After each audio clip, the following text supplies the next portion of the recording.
Jhansi police ने शादी कराने के नाम पर लोगों से साइबर ठगी करने वाले एक बड़े फर्जी मैट्रिमोनियल कॉल सेंटर का पर्दाफाश किया है।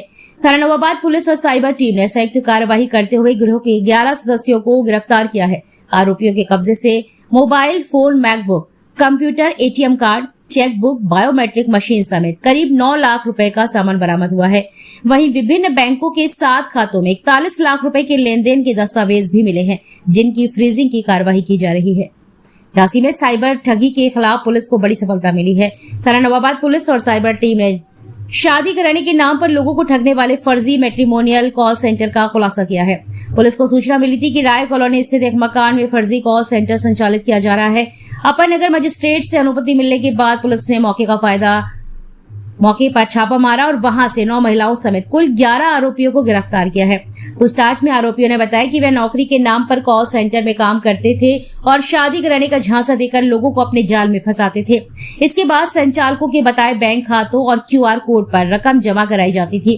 कर्मचारियों को हर महीने वेतन के साथ कमीशन भी दिया जाता था। छापेमारी के दौरान पुलिस ने 9 Android mobile, 17 keypad mobile, 1 MacBook, 7 CPU, printer, biometric machine, ATM card, chequebook, register फाइलें और ठगी की रकम से खरीदे गए आभूषण बरामद किए हैं। बरामद सामान की अनुमानित कीमत करीब 9 लाख रुपए बताई गई है। इसके अलावा पुलिस को विभिन्न बैंकों के 7 खातों में करीब 41 लाख रुपए के लेनदेन से जुड़े दस्तावेज भी मिले हैं। इन खातों को फ्रीज कराने की कार्रवाई की जा रही है। फिलहाल पुलिस गिरोह के नेटवर्क और ठगी से जुड़े अन्य लोगों की तलाश में जुटी हुई है और पूरे मामले में आगे की विधिक कार्यवाही जारी है। कल दिनांक 8/7/2026 को थाना नवाबाद और साइबर थाने की संयुक्त टीम द्वारा एक मैट्रिमोनियल कॉल सेंटर पर रेड डाली गई, जिसमें मौके से हमने 2 पुरुष और 9 महिलाओं को गिरफ्तार किया। ये साइबर ठगी का एक ग्रुप बना के साइबर ठगी कर रहे थे देश भर के अधेड़ उम्र के पुरुषों के साथ। ये शादी का झांसा देकर उनको एआई द्वारा जनरेटेड महिलाओं की फोटोज दिखाकर उनसे पैसों का लेन देन करते थे। इनके द्वारा अश्लील बातें की जाती थी, जो रिकॉर्डिंग भी की जाती थी, और जब ये पुरुष इनको कंप्लेन करते थे कि अभी तक इनकी शादी नहीं हो पा रही है, तो ये इसी रिकॉर्डिंग को दिखाकर इन्हें ब्लैकमेल करते थे।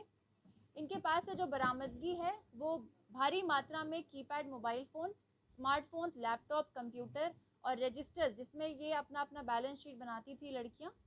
इन्होंने जो इस क्राइम से जो प्रॉपर्टी अर्जित की है वो कुछ सोने के आभूषण, एक मैकबुक, 2-3 आईफोन्स और कुछ टेक्निकल इक्विपमेंट्स, जिनकी अनुमानित कीमत करीब 9 लाख रुपए है, वो हमने रिकवर किया है। और इस जो सभी रजिस्टर्स में हमने पाया उसमें करीब 7 खातों में 41 लाख का लेन देन होना पाया गया है, जिसको हम फ्रीज कराने की कार्रवाई कर रहे हैं।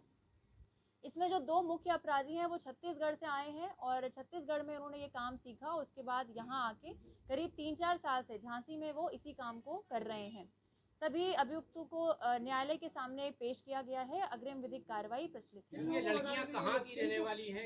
कैसे काम ये 9 लड़कियां लोकल झांसी की हैं और जो 2 पुरुष हैं वो छत्तीसगढ़ के। मैंने क्या सिखाया जाता था बात करना, कैसे ये करती थी? इसमें जो 2 महिलाएं हैं जो इसकी मुख्य अपराधी हैं, वो इन्हें ट्रेनिंग प्रोवाइड करते थे। करीब 1 महीने से 1.5 महीना इनकी ट्रेनिंग होती थी। उसके बाद ये अपने कस्टमर वाइज उनसे बातचीत करते। ये जो पूरे देश भर के करीब 40 वर्ष के ऊपर के जितने भी पुरुष हैं, जो न्यूज़पेपर में एड्स निकलवाते हैं कि उन्हें वधू चाहिए या इस टाइप के एड्स होते थे, उनको ये अपना इस जाल में फंसाते थे। मैम, क्या कोई महिलाएं भी इनके कांटेक्ट में थी जिन्होंने ऐसा अप्रोच किया उनको? ये महिलाएं जो थी ये इनका नेटवर्क चलाने में इस गिरोह का साथ देती थी, जैसे डेटाबेस बनाना हो या इनसे बातचीत करना हो दूसरी महिला बन के, इस तरह से। ये कोई फोटो वगैरह उनको प्रोवाइड कराते थे या फिर मतलब और कोई बात थी? ये सभी फोटोज जो प्रोवाइड कराई जाती थी महिलाओं की, ये एआई द्वारा जनरेटेड फोटोज थी। ये क्या फिल्मी हीरोइन वगैरह उस टाइप की अट्रैक्टिव फोटो बनाते थे, किस तरीके आई? देखिए, जैसा हमने जो पाया है इनके फोन्स में, वो रिक्वायरमेंट के अनुसार ये फोटोज जनरेट करते थे। मैम, इनके जो शिकार होते थे वो एलीट वर्ग के लोग होते थे या लोअर मिडिल क्लास के? मिक्स्ड हैं, जितने भी अधेड़ उम्र के पुरुष हैं मिक्स्ड क्लास हैं। जो रजिस्टर्स को हमने अवलोकन किया है उसमें करीब 153 ऐसे पुरुष हैं जो इसमें जिनका बैलेंस शीट में इन्होंने नाम चढ़ाया है। जो हमारे पास हमारे पोर्टल पे जो शिकायतें प्राप्त हैं वो 20 से 30 हैं करीब। अच्छा, ये जो ट्रांजेक्शन कराते थे ये अपने अकाउंट में कराते थे या किसी दूसरे के अकाउंट में पैसा लेते थे? इन्होंने इन्हीं 9 लड़कियों में से 2 लड़कियों के नाम पे ये खाते खोल रखे थे, जिसमें ये QR कोड सेंड करके पैसा मंगाते थे। कोई पार्टनर भी थी झांसी की? जी, इसमें जो मुख्य अपराधी झांसी की है आकांक्षा श्रीवास्तव, वो झांसी की रहने वाली है। मैम जो मोबाइल इनके पास आकांक्षा और सिमें छत्तीसगढ़ कहाँ से मिल वाले का जाती थी क्या इतनी सारी? रिलेशन था?